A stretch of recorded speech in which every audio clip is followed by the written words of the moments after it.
Well, thank you everyone for coming. Laure Sandoz is a postdoctoral researcher at the Institute of Geography of the University of Neuchâtel, and she's a member of the NCCR on the Move, which is a very potent interdisciplinary center into migration research.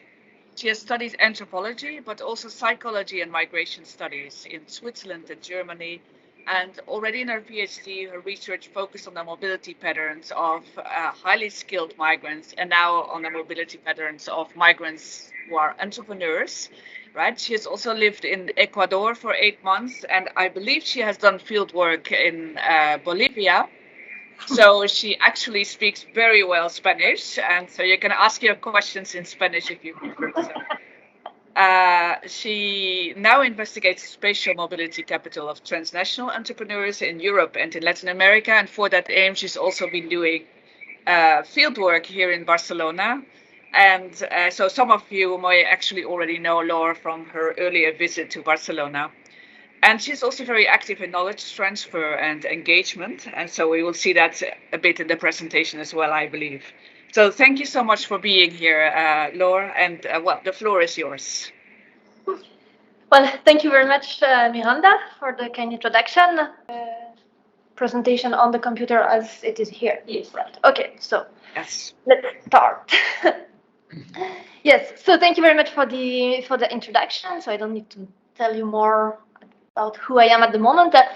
What I would like to say is that the presentation that I'm going to do today is part of a collaborative project that was led by Yvonne Riaño and Etienne Piguet at the University of Neuchâtel, which is part, as Miranda said, of this big project, the NCCR on the Move, which is the National Center for Competence in Research on Migration and Mobility.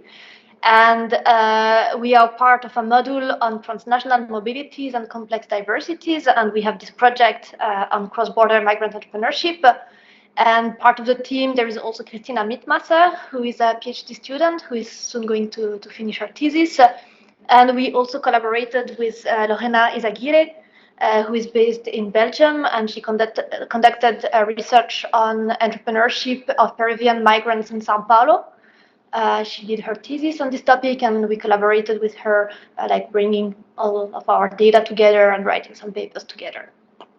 So just so you know who I am representing today as well.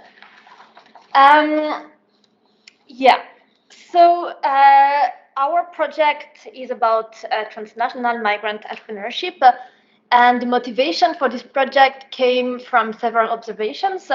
One of them is that entrepreneurship among migrants is really becoming a big topic. There are organizations such as the EU or the UN who are publishing reports on migrant entrepreneurship, and also like stressing the importance that migrants can have in terms of their economic impact in the societies where they live, and also the societies where they come from, and how yeah, there would be positive interactions and dynamics to be developed based on that.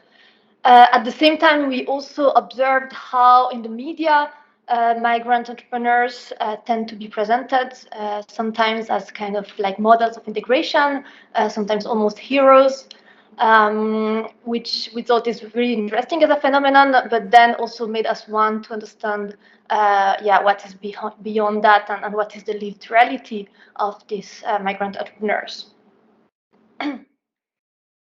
If we look at the literature on migrant entrepreneurship, we can see that there is like more in the like classical literature that was published already in the 1970s, 1980s, 1990s. We see that migrant entrepreneurship is presented very often as an ethnic phenomenon.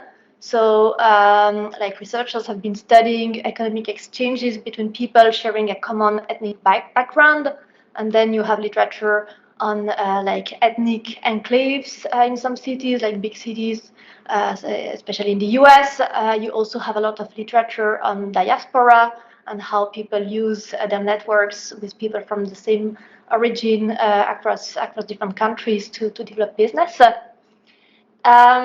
And well, maybe not so much for the diaspora literature, but especially for the literature on ethnic entrepreneurship within cities, there is a bit this tendency to focus on one single location and focus on small scale activities. But more recently, there has been an interest in the transnational activities of migrant entrepreneurs and more recognition of the fact that these people increasingly, or maybe not increasingly, but like these people, these migrants, move bodies, goods, capital, and ideas across national borders for business.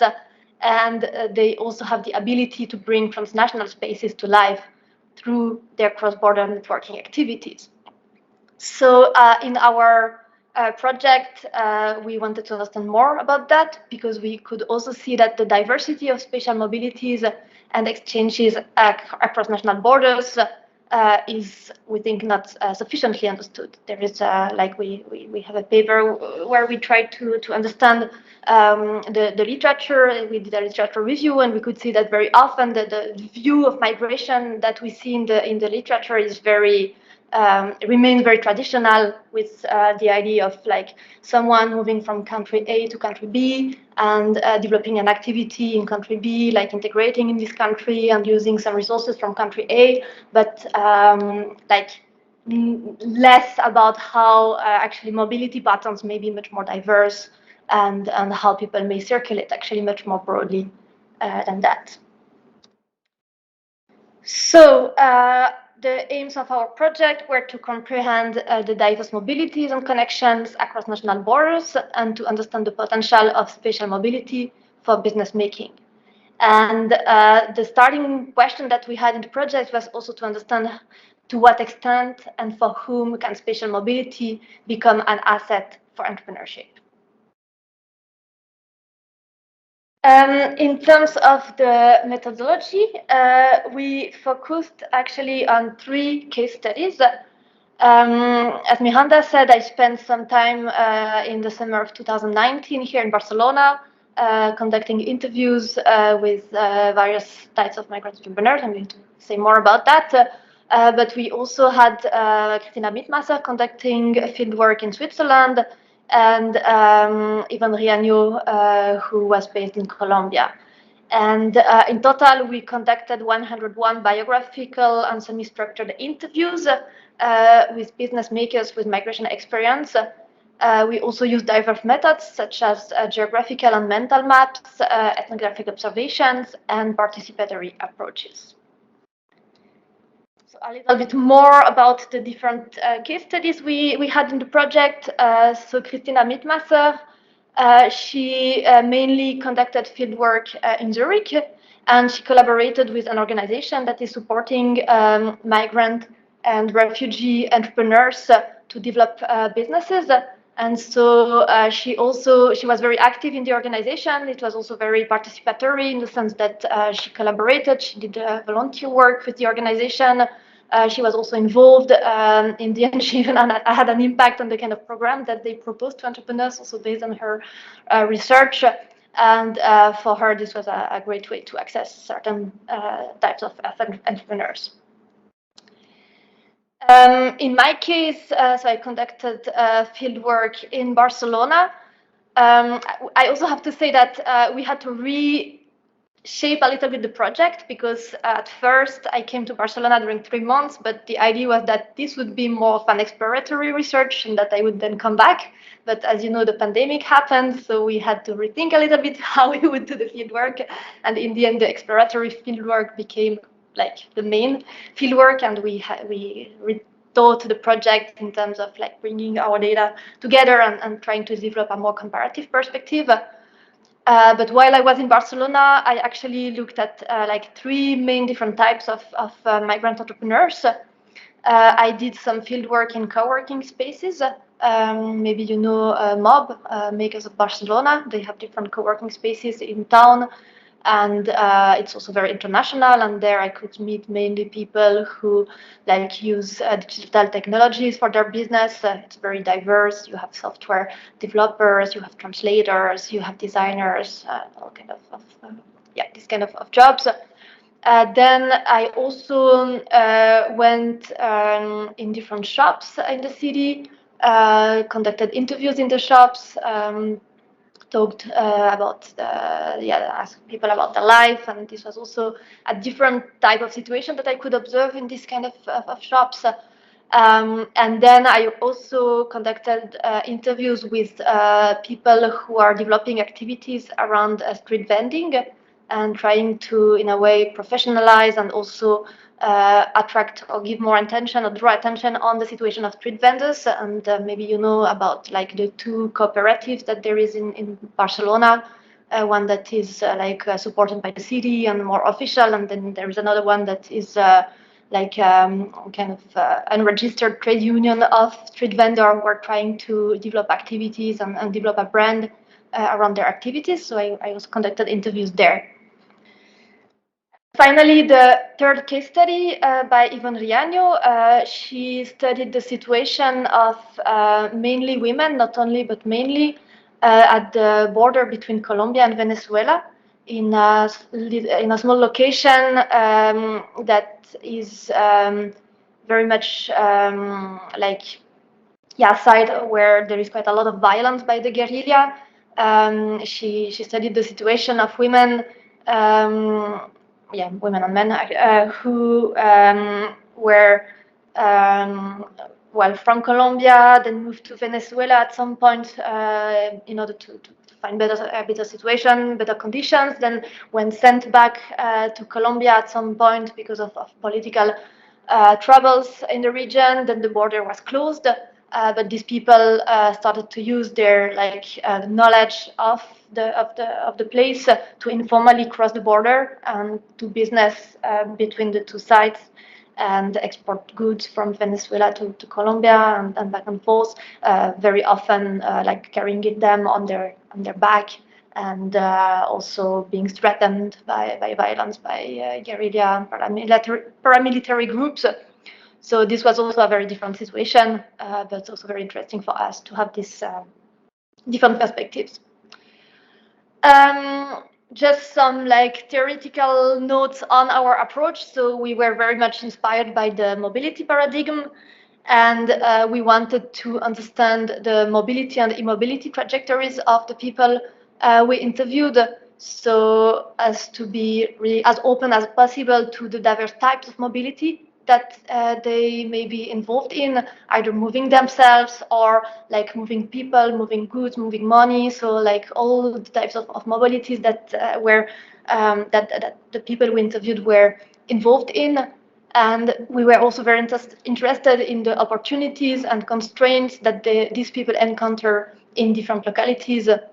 And we were also cautious in our approach to not romanticize spatial mobility, but to also look at the difficulties that can be sometimes associated with mobility, also in the case of forced mobilities, for instance, or unwanted mobilities. And we had a very strong focus actually on the inequalities among the people we studied.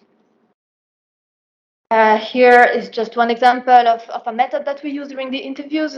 We actually asked the people to draw on maps the kind of mobilities that they had themselves, and also the places that were important for their business, also as a way to encourage them to picture and to show us how they were using different locations in their life and how disconnected also with their business activities.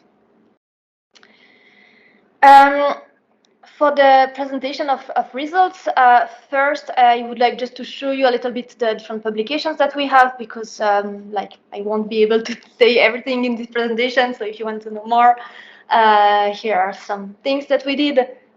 So we have a few publications that are based on the individual case studies. So for instance, I have this paper, Localizing Informal Practices in Transnational Entrepreneurship, that is based on my fieldwork in Barcelona. But then Christina Mitmaser also published 2 papers actually on Switzerland, on the case study of Switzerland, Yvonne Riaño also on Colombia and Venezuela. And then we have some publications where we tried to bring together all the data that we had and to develop a more comparative perspective in order to understand, also to put more focus on the role of places and also the very strong inequalities that we could observe among our research participants, and to try to understand and develop a framework on why, on how, and in which cases entrepreneurship or entrepreneurs can use or not mobility for their business. And here are just 2 papers that have already been published. We have one more that should be published very soon as part of a special issue of globalization, to which José Luis and Miranda are also participating. And then we have some papers that are in collaboration with Lorena Izaguirre in Peru, which should also be published maybe a bit later, but we'll see. It's on the papers are written, and now it's in the process of being reviewed and everything. Yeah, like now, very generally, or like if I try to put the main things that we try to emphasize in the project, I would say that it was, yeah, what we tried to do with this project was to go a bit beyond what we could observe in the literature, because what we see is that you have papers and also like more maybe traditional papers that are very much focused on how migrant entrepreneurs are developing business in order to fight exclusion because of the deficit that they have to like find a normal job in the host society. And this is this is something that we find also like with a focus on rather small businesses. And then more recently there has been a new like approach to transnational entrepreneurship that is very celebratory, where like authors started to argue that actually transnationalism is a great opportunity for migrants, that it's an opportunity that they can use their resources in many different places, and that actually entrepreneurs are in a very good position to start a business. So it was very like positive, and in a way it also emphasizes more the resources that migrants have. But what we wanted to do with this project was to find something in between and to focus more on the inequalities, because yes, we can observe that for some people, they start their business because of their transnationalism, because of their connections with different places. They can identify market niches, and they develop new opportunities, and then they manage to be successful with their business. But we can also see that in many cases, people are facing exclusion and barriers and obstacles and difficulties, and like both things are important. And something that we could also observe is that very often in the stories, in the trajectories of the people, you have both. Like you have the fact that people had difficulties finding a normal job, so they moved to entrepreneurship, and then maybe because of their transnational experiences and migration experiences, they were able to identify new opportunities and to develop something, but sometimes also not. And so yeah, we wanted to understand that. And we put a special emphasis on the role of places and spatiality, because also conducting field work in different places, we could see how like actually the place where you are and the ability that you can have to access new places or not is really important.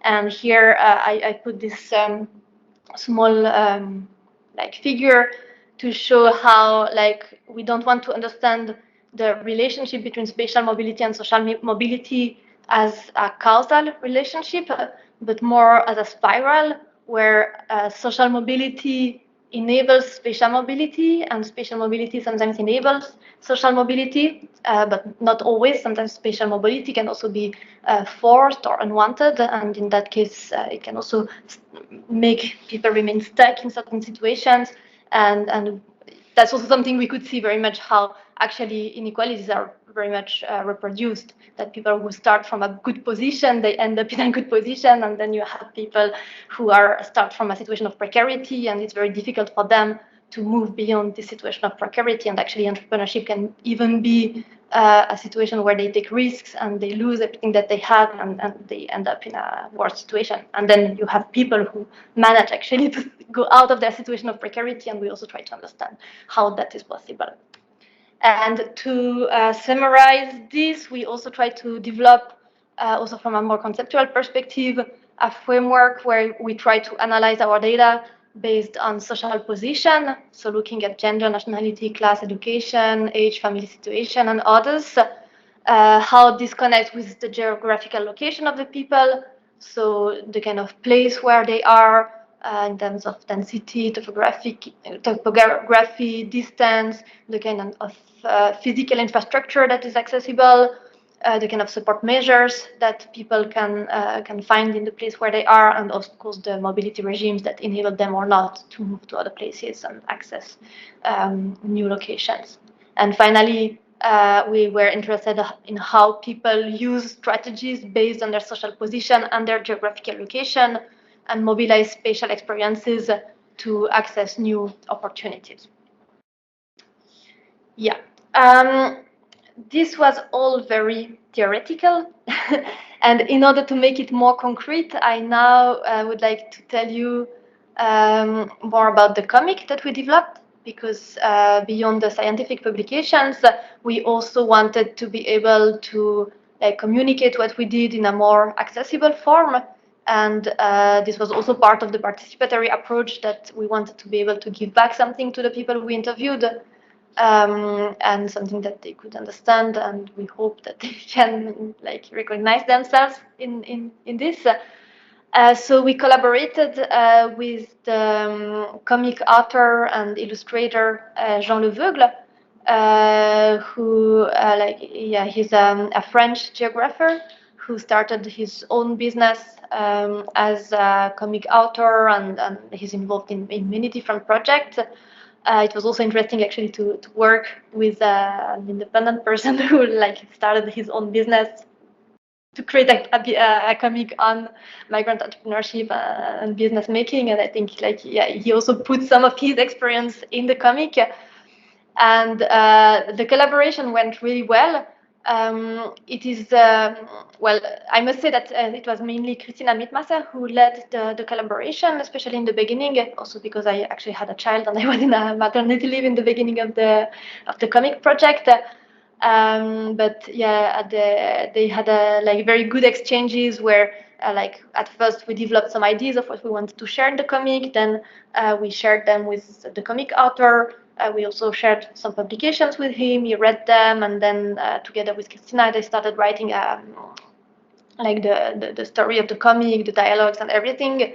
And then it was really interesting. I was also part of the process where we were receiving the drawings, and then thinking about, okay, how does it correspond to what we want to say? How do we want to represent the people? And once you have images on the people, it becomes sometimes a bit difficult because you don't want to enter into cliches. And so, yeah, it was a very interesting process.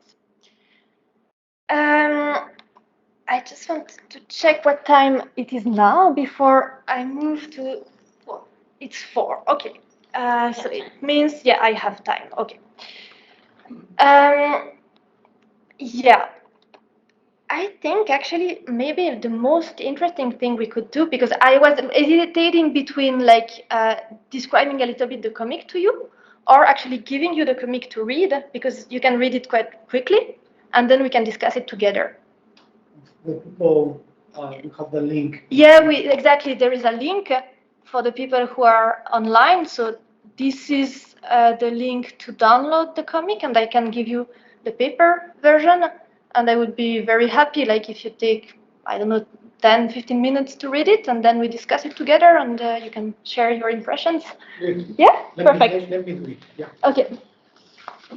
If you put the link in the chat for the rest of. Yes.